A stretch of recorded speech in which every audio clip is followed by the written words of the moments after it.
How's it going, guys? My name is Zach with the Movie Castle, and today we're going to be continuing my Sharks of Summer series. Sharks of Summer is a series I do around here where once a week, at least once, I take a look at a shark movie, and today we're going to be doing a DVD collection video for Asylum shark movies directed by Christopher Douglas-Olen Ray. He's done, I believe, 5 of these movies, doing Sharks of Summer, looking at and reviewing all these different shark movies. Of course, you're going to be coming across ones from the Asylum. The Asylum is known for making mockbusters and shark movies, so I've covered quite a few of them. And one thing I noticed while covering Asylum shark movies is the name Christopher Douglas-Olen Ray pops up quite a lot. It's hard to forget that name because it's, a 4-part name there. And, I saw his name coming around a lot, and I looked up on IMDb how many shark movies he directed for the Asylum, and I realized that this year I'd be finishing them all up. There's 5 of them, and yeah, with this year, I've watched all the Christopher Douglas-Olen Ray Asylum movies. I find that he's an efficient director. He doesn't really, he's working with the Asylum. He doesn't really have a huge budget, and his movies never really blew me away, but he was able to work with a small budget and get something done, even if sometimes his films plod along. But you know that he was efficient because they kept giving him projects, but I think he, more than anything, lucked out with some movies with really good titles, and he would always have that eye-grabbing title that got people to go, whoa, what is this? I have to pick it up. So, since I finished them, let's switch to the close-up camera, and let's just go through the DVD collection. Little mini reviews for each movie, and show you guys the physical media. So, without further ado, let's switch to the close-up camera. Alright, here we are inside the castle, taking a look at my Asylum Christopher Douglas-Olen Ray shark movies, only covering the ones that he directed, and obviously only covering the ones that are out until now. Who knows what he may make in the future. But I say directed because he also did a lot of work as a producer, and I didn't scroll through the entire IMDb there, so just directed. And we're going to go in chronological order that these things came out. So the first shark movie he did was Mega Shark vs. Crocosaurus. This is the second movie in that franchise, the first being Giant Octopus. And overall, it's an okay sequel, but it definitely is kind of rambly. Like, there's an Indiana Jones-like guy who is like the Crocosaurus guy, and there's this way too long plot of him in the jungle, and then the company hires him to get the croc out of the mine, but then the company liaison dies, and then he's on a ship, and then Crocosaurus escapes the ship, and then he's captured, but they think he knows about the shark, but it's actually the croc. And that's just the example I give for how this movie gets a little long and rambly and not necessarily super focused. I feel the best way to describe this is the first movie, Mega Shark vs. Giant Octopus, kind of plodded along, but versus Crocosaurus, it kind of slogged along, it's just a little unfocused, a little messy, and overall, though, not horrible. But it's definitely not one of the best Asylum shark movies. We point out at the front that it's a sequel to Versus Giant Octopus, and we actually get Jaleel White from Family Matters, Steve Urkel, and Robert Picardo from Star Trek Voyager, and then we get the picture of the mega shark on the back there, biting Crocosaurus's tail. Yeah, that is another thing in this movie, is a lot of their battle, they're just biting each other's tail for some reason. But anyway, crack the movie open, disc is the same as the front, and overall, this is probably the worst entry in the Mega Shark franchise. not terrible, but it is just one of those shark movies. It just kind of plods along in a whole bunch of military talking and whatever. It's, fine, I guess. After that, we do have Two-Headed Shark Attack, and this is probably the Asylum movie that he's most known for. It was from Hastings originally. I got this used. It's got the rental case on it. But anyway, Two-Headed Shark Attack is one of those golden title movies where, regardless of what the actual movie's like, people are going to watch it because it's called Two-Headed Shark Attack. And overall, it was a little disappointing that a lot of this stuff the shark does in this movie is pretty standard shark stuff. I would love to see more kills that play to the fact that he has two heads. You do get some where he's swallowing two people at once or ripping something in half. But for the most part, he's just a shark that happens to have two heads. But you get this class, and they crash on an atoll, and the shark starts ramming into it, and in turn, sinking the whole island there. And they have less and less space. The shark is going to get them. And of course, this is early Asylum, so it definitely is a case of, please don't interact with the CGI element. Please make this as easy to film as possible. And yeah, it's not great, but you do get partying teens and stuff, so there's a bit of an energy there. Flip it to the back, you can see we even have a Carmen Electra in this movie, and two-headed features. This is your standard Asylum DVD layout where they have the main actors' heads floating, their own little rating on the bottom because they don't actually pay to have the ratings board do it. They just put their own there. The Asylum logo, and then for whatever reason they love these really tiny movie descriptions. An epic creature thriller in the tradition of Jaws and Deep Blue Sea. Maybe. Anyway, crack this thing open. And we get the disc the same as the front, but we crop out the skiers because there's no room for them. But anyway, it's, again, okay. Fun energy, a different enough idea. I just wish they played off of it more. This next one, yeah, I feel like a broken record, but another case of okay but not great. His third movie, and the only one that wound up being a standalone, is Shark Week. 7 days, 7 sharks, 1 survivor. And of course we get a cover that's way cooler than anything that happens in the movie with a giant shark going after this little guy. But the idea with this one is, let's flip it to the back. There's this mobster guy, and he has rounded up a bunch of people that he says have wronged them, and they have to do a series of shark-based traps, and that's where we get a terrifying thriller creature mashup, Saw meets Jaws. So yeah, a shark, but with traps. And the thing with this is, like, there was the first trap in this movie where there's a bunch of baby sharks and, like, one of them has a key or something. That one was kind of clever, but then after that, it got a little repetitive where it's just basically, yeah, there's a shark, go get it, go fight a shark, one of you's gonna die, and then we can move on to the next room. And it's like, okay,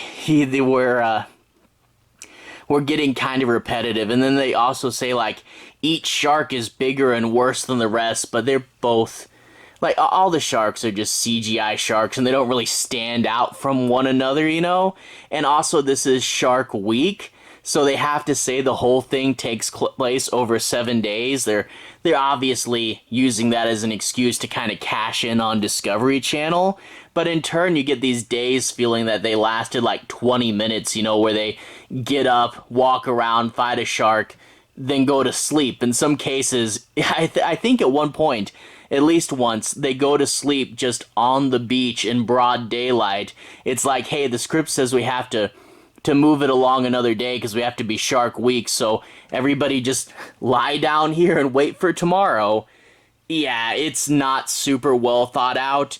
It kind of an interesting idea, but again, a case with a lot of these movies. There was some potential there. 7 days, 7 sharks. This could have been really good, but as it stands, it's just okay. Crack it open. Again, another former rental there, little recycle thing. Don't know if this was its original case or not, but the disc is, as always, the same as the front. You can see what I talked about with common Asylum things, you know, the tiny little description, the floating heads. These DVDs, they got it down to a pattern, you know, and then list 2 more popular movies at the top if you can. Anyway, after that, the 4th movie he did, this is the 4th in the Mega Shark series. Yeah, there were 4 Mega Shark movies. He directed 2 and 4. And the 3rd Mega Shark movie was Mega Shark vs. Mecha Shark. And that movie, I believe, came out after Sharknado. So the Asylum was giving these movies a little bit more of a budget and encouraging them to be a little bit more cartoony. Mega Shark vs. Mecha Shark, easily the best one in the series. This one's still fine, though. You get this thing where there's scientist versus the government trying to figure out how to stop Mega Shark. And then Kolossus is an old Soviet program that accidentally got awakened, and a CIA agent is trying to stop him. And Kolossus, for a lot of this movie, really does feel like his own separate movie. They'll eventually cross paths, but not much until the end. Kolossus is a cool idea, though. Sadly, because of the budget, they do too many cuts when they do the final battle. Like, rather than focus on the battle, it's like almost as scene transitions, it feels like. They'll just show a few shots of Kolossus punching Mega Shark and Mega Shark biting Kolossus, but it'll be like these quick, you know, couple second shots, and then it moves on, and I'm like, hold on the battle, I want to see CGI monsters fight each other. But they do more, especially more than Crocosaurus, so it's a little bigger, a little more cartoony. I wish it was more over the top. But we do get some fun elements, like Kolossus throws Mega Shark into space once. So there is some fun cartoony elements. It's just not as good or big as Sharknado ever got. I'd have to say, though, probably the second best in the Mega Shark franchise, just because I like it better when it's bigger and cartoonier and sillier. And even though this didn't go as far as I wish it did go somewhere. And I do like that. And, you know, the Kolossus plot with trying to find his creator, that's different as well. So I do like that. Flip it to the back. Instead of the floating heads, we get them stuck in this corner here. And we actually get these 2 girls. They're from some internet group, Team Unicorn, which I don't think they exist anymore, but they're just a cameo in the beginning. And we get, you know, I said, mention 2 bigger movies. An epic action-adventure disaster. It's Pacific Rim meets Godzilla. So I guess Pacific Rim Godzilla, right? Yeah, overall this one's okay. And the disc this time around, because they couldn't put a hole in Colossus's face, they kind of scooted him over, did this black bar motif with the writing on the side there.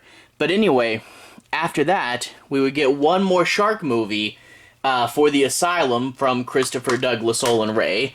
One more as of the time of recording. Now, I looked in his upcoming director movies and I didn't see any more coming, but, you know, the Asylum's going to keep making these and he's going to keep working, so I could definitely see more coming, but none on the horizon right now. Anyway, this is Three-Headed Shark Attack. Two-Headed Shark Attack, why it wasn't great, apparently had quite an audience. Again, a golden title moment. So when you do the sequel, you do Three-Headed Shark Attack, and I love how they kept their old logo and even kept the 2 there. They just wrote 3 over it, which I thought was kind of funny. But this one, they do get more into the origins of the three-headed shark. They talk about, oh, it's pollution, you know, of course, a lot of these movies love to talk about pollution. And there's some people in an underground lab like Deep Blue Sea, which again, three-headed juggernaut of terror in the tradition of Jaws and Deep Blue Sea. There we go, mentioned two better movies. But you do get some people in a lab, and the lab is basically an office building on the inside and a CGI model on the outside, and the shark will wreak havoc on the lab and then move to this boat. And on the boat, there's just random college students partying, and even though they weren't in the movie significantly before this, once the shark gets to them, all of a sudden, a lot of them are the main characters of the movie, and it is kind of a weird focus shift. Overall, this is okay. The front will remind us that Danny Trejo has a cameo in this movie, and it's not much. He's a guy on a boat that tries to help him at one point. He's not in there super long, but he is in there. It's fun to see him. Again, yeah, just a little unfocused, having all of a sudden, these are your main characters now, these random partying teens on a barge. And of course, the whole thing with the lab and trying to explain the three-headed shark. It's probably a little better than the last time around, but really with these multi-headed shark attack movies, they're not great, but I guess they must make a ton of money because they made 4 of them, and I think it is a case of a magic title. Now, after 3, they skipped 4, and then they did 5 and 6-headed shark attack. However, I don't think America ever got a DVD of 5, so you have to just catch it streaming somewhere. I'm going to try to cover it for Sharks of Summer this year, but we'll see. But the other 2 in the series were not directed by Christopher Douglas-Olen Ray, which is why they're not in this video. So, one more time, we're going to crack it open. We're going to see the cool shark. Same image as the cover, but they gave him more water because it would be weird if they had part of the people and then just cropped them. Looks like a little bit darker of an image too, but hey. 3-headed shark attack, 3 shark heads, good DVD disc. Anyway, like it, that's cool. So overall, these are the Asylum movies that feature sharks that were directed by the same person, and there's their spines in chronological order the movies were made. Boy, he almost syncs up with Mega Shark there, doesn't he?